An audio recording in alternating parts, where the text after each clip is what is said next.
விசைத்தறி தொழிலாளர்களின் வாழ்வாதாரத்தை பாதுகாக்க போர்க்கால நடவடிக்கை எடுக்க வேண்டும் என அதிமுக பொதுச் செயலாளர் எடப்பாடி பழனிசாமி வலியுறுத்தியுள்ளார்.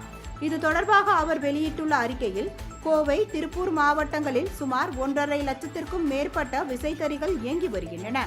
இந்த விசை தொழிற்சாலைகளுக்கான மின்கட்டண உயர்வு, தொழில் வரி உயர்வு, சொத்து வரி உயர்வு, கூலி ஆட்களின் சம்பள உயர்வு போன்ற பல்வேறு காரணங்களால் தற்பொழுது வழங்கப்படும் கூலி மிக மிக குறைவு என்றும், எனவே தங்களுக்கு கூலி உயர்வு வழங்க வேண்டி காலவரையற்ற வேலைநிறுத்த போராட்டத்தை நடத்தி வருகின்றனர் என்று தெரிவித்துள்ளார்.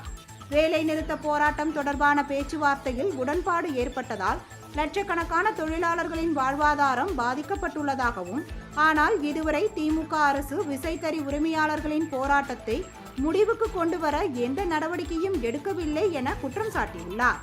எனவே விசைத்தறி தொழிலாளர்கள் மற்றும் அதன் சார்பு தொழிலாளர்கள் என்று லட்சக்கணக்கானவர்களின் வாழ்வாதாரத்தை பாதுகாக்க போர்க்கால அடிப்படையில் நடவடிக்கை எடுக்க வேண்டும் என வலியுறுத்தியுள்ளார்.